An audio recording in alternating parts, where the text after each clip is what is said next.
PFF doesn't think very highly of the Chicago Bears defensive line. And you know what?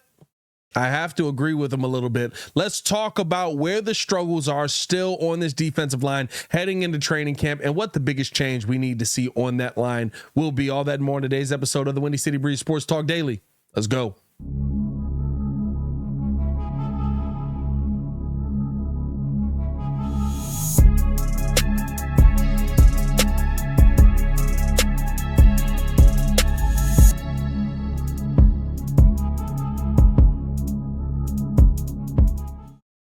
Now, if you are new to the channel, please like the video. Please subscribe to the page. We do talk Chicago sports daily on this channel. It's the only channel talk Chicago sports, how Chicago talks. So make sure that you get in tune with us, man. So PFF did its defensive line rankings. And you know what?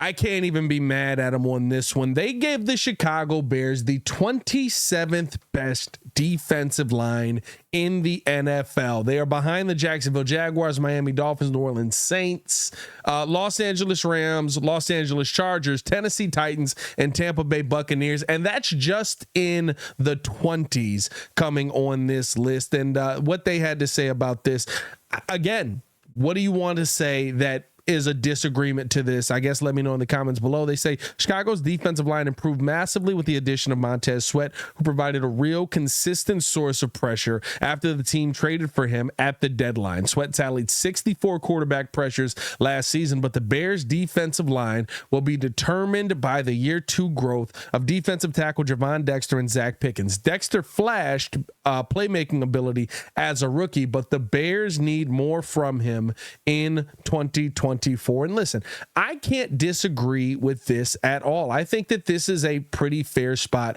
for the Chicago Bears defensive line, and that is a problem, especially with where the Bears are right now, right? Because you're heading into the season with a bunch of DBs, a bunch of linebackers that still need that frontline pressure. Now, we did see more of that pressure be put on, did see that turn into a ton of turnovers, and so you hope that you see that repeat, right? But it's very difficult to see 2 seasons of a team being able to take the football away how the Chicago Bears were in the second half of that season. In fact, it almost never happens that way again. We've been a part of this multiple times now here in Chicago, and it's why you have to get that frontline pressure figured out, why the Chicago Bears have to figure out, okay, who's going to be rushing opposite Montez Sweat, and why they have to develop these 2 young guys, because I think that's where it starts, right? Like, they bring out Javon Dexter and Zach Pickens. Everybody wanted to see the Bears go out and get a 3 technique. You got to get a 3 technique. You got to find a 3 technique. There were some phenomenal names on the list, and I was fine if the Bears go out and pay one. Boom, here we go. We got our 3 technique.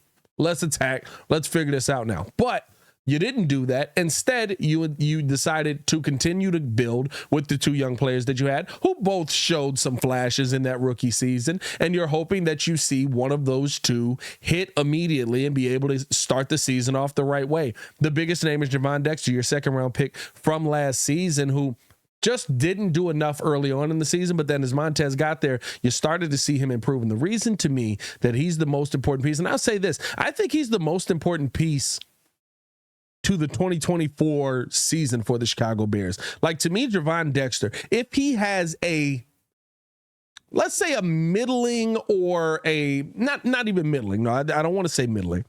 If Javon Dexter has a meets expectations season, right? He just looks like he's an NFL level 3 technique. This defense will be a playoff level defense. If Javon Dexter has an above average season where he's, oh no, this guy's actually got something, he's having a phenomenal second season, we have something here for the future, you could see this defense go from being a defense that is a playoff defense, right? Makes the playoffs, fights their way in, to all of a sudden a defense that is like, no, this defense is good enough to make a run in the playoffs, because you have all the other pieces. You have the DBs, you have the linebackers, you have the guy who's going to be the sack guy on this team, but you have to have that guy coming up the middle who's able to get that pressure on the quarterback, because to me, he's the guy that makes everyone better on this team. If you get pressure up the middle from Javon Dexter, now you're not talking about having to go go out and sign somebody else, because you'll see the uptick in production from DeMarcus Walker. You'll see the uptick in production from the Chicago Bears defensive lineman who maybe you didn't even think about. You already got Big Bill on one side at that nose tackle position, right? You want to come in with Javon being able to get that pressure. And if he's able to have that, you're going to see Montez Sweat have a career year. You're going to see DeMarcus Walker have a career year. You're going to see this defensive line move in the right direction. But looking at this list, where they're at right now, 27, that's the biggest question mark on this team. There's an immense amount of pressure to me on Javon Dexter's shoulders right now. And if he's not able to meet that expectation, if he's not able to come out and be that elite piece that the Bears need him to be coming into season 2 and heading into his 3rd season as a Bear in the future and stuff like that, there's a lot of question marks on how things are going to fit together. Now, you can make them work. You can go out and sign guys. You can go out and figure things out. But it does make it very difficult if you don't have that pressure up the middle in this 42 nickel style of defense. And so, to me, Javon Dexter being one of the most important pieces on this defense. And I think that I think he's so important, that 27 ranking right there. If you see him be able to get pressure this season, you'll be talking about the Bears being a top 10 defense with the guys that they have already on it, because now you're forcing the quarterback to have to make quick decisions, have to make tough decisions, or you're forcing him into a sack. I think that it's that level of importance that we see the development from Javon Dexter. And I'll say this on top of it, right? Like, I feel good heading into the season that he is developing. I feel good heading into training camp, I should say, that he's starting off on the right foot. Like I said, you can't tell anything from minicamp and OTAs, but when I was there, number one, I can tell he's leaner. And I don't know if that means he's lighter. I don't know if that means he's faster, but he is leaner. And it looks more like muscle. It doesn't, right? He had a little, somebody described it as baby fat, right? That's kind of how he looked last season. Not seeing any of that this year. Looks like a monster on the field. And then on top of that, his get off on the ball this season. I talked about it with Herb Howard on the Chicago Bears podcast, how he was able to get off the ball at minicamp. And yes, you can't tell things because people aren't blocking, but he's not thinking. And that's the most important part of this. When I talk with Yurko, you can't think when you're on the field. You got to be able to attack. You got to be able to create pressure. You got to be able to get downhill. That's what you have to do. There is no thinking involved in this. And so when you get guys that are thinking like he was last season, coming from a 2-gap system, going into a penetrating style of system, that's why you saw it take so long for him to kind of get in the groove. Once his brain started going, no, I just need to go. I need to know where I need to be. I need to know how these guys are moving. I need to be able to feel what's happening in front of me and decide which way I'm going, and I need to just go. I think we're seeing that early on. Again, can't tell a ton, but as we head into training camp, I feel like he's coming in with his foot in the right direction, with his best foot forward, I should say. That was the way I want to say that, with his best foot forward. And he's done a lot of work this offseason to improve his game. So let's hope that we see that play out. But even with all that said, by the way, let me know if you guys agree in the comments below. Hit that like button, subscribe to the page, leave a 5-star review. Y'all know what to do. Even with all that said, everything that I just laid out, you do still have questions on this defensive line as well, opposite Montez Sweat. And who would be the best option out there for the Chicago Bears to go after? And I do honestly believe, and I know a lot of people are out on this because they didn't see the production last season, but another thing that takes this defense from a 27th ranked defense by a PFF right now to a top 10 defense, go out and sign Yannick Ngakoue. We should not still be having this conversation. I understand he's trying to get himself ready. You don't have to do it yet. Still haven't gotten the rookie signed. We haven't talked enough about that, right? Still haven't gotten Rome Odunze and Caleb Williams signed just yet. I'm assuming it's just language issues. It's nothing crazy. But the fact that they're still out there is a little bit concerning. Not really. I'm not going to say that.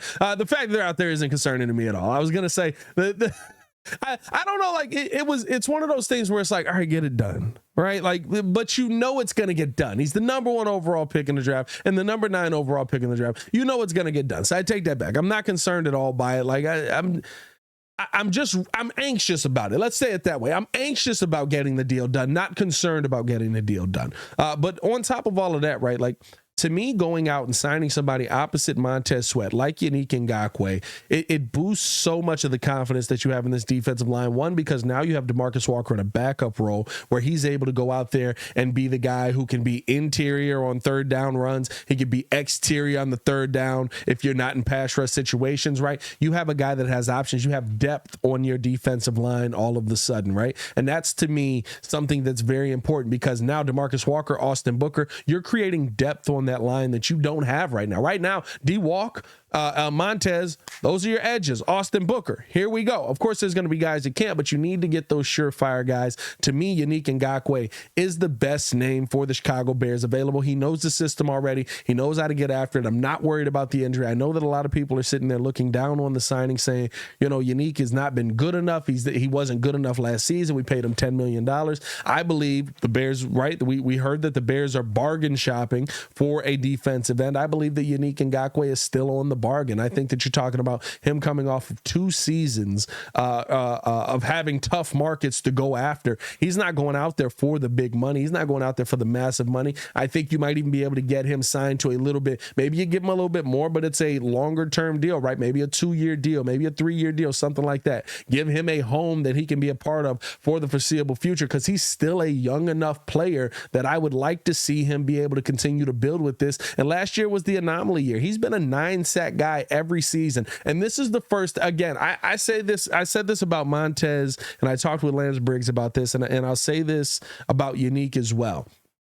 It's been a while since he's just been able to pin his ears back and go. If this offense can create a lead, if this offense can create with Caleb Williams and all these stacked pieces, DJ Moore, Keenan Allen, can create a team that is, you know, hey, we're building something here that is going to put us offensively ahead of the 8 ball, and now you're 14 points up and you can still go at these guys. I think that that's something that makes a big difference in the production that we see from Yannick Ngakoue, from Montez Sweat, because they really haven't been able to do that a ton throughout their career. They haven't been on teams where the offense is just blazing through for most of their careers, right? So now you get to see these guys with their ears back. What kind of impact can they make on a team heading into defensively that's heading into a season where now the offense seems like, hey, we might have the pieces that we need to be as successful as we possibly can be. So I just feel like going out and getting Yannick Ngakoue, you know what he can do as a pass rusher. You know what he can bring to the team defensively. He's going to be able to create pressures as well. Him and Montez opposite are going to be meeting in the middle with a quarterback there that's not going to enjoy that. Now, still, the first point that I said is still very valid to this, though. Javon makes the most important part of this all work. If you create that pressure, you make Yannick better, you make Montez better. That's just the facts right there, right? And again, you could have DeMarcus Walker out there, and that would be the case as well. But we haven't seen this Bears team with be able to play defensively with a lead, be able to go out there and just pin their ears back. And the few times that we have, the defense looked masterful. We saw it against Detroit. First 3.5 quarters, we're like, this defense is flying, baby. Let's go. Second game versus Detroit, the defense is after him. I love this. They're killing Jared Goff. That's what you can do when you play with the lead. And those are really the only couple of times we saw the Bears actually be able to play with a lead where they were comfortable enough to pin their ears back and go. So I think if you add Yannick to this defense, it takes it from the 27th ranked defense based on what PFF is saying to a top 10 ranked defense. And it may even take it higher because now you've got that depth behind a guy like Yannick Ngakoue as well. I do want to know how you guys feel in the comments below as well. Let me know.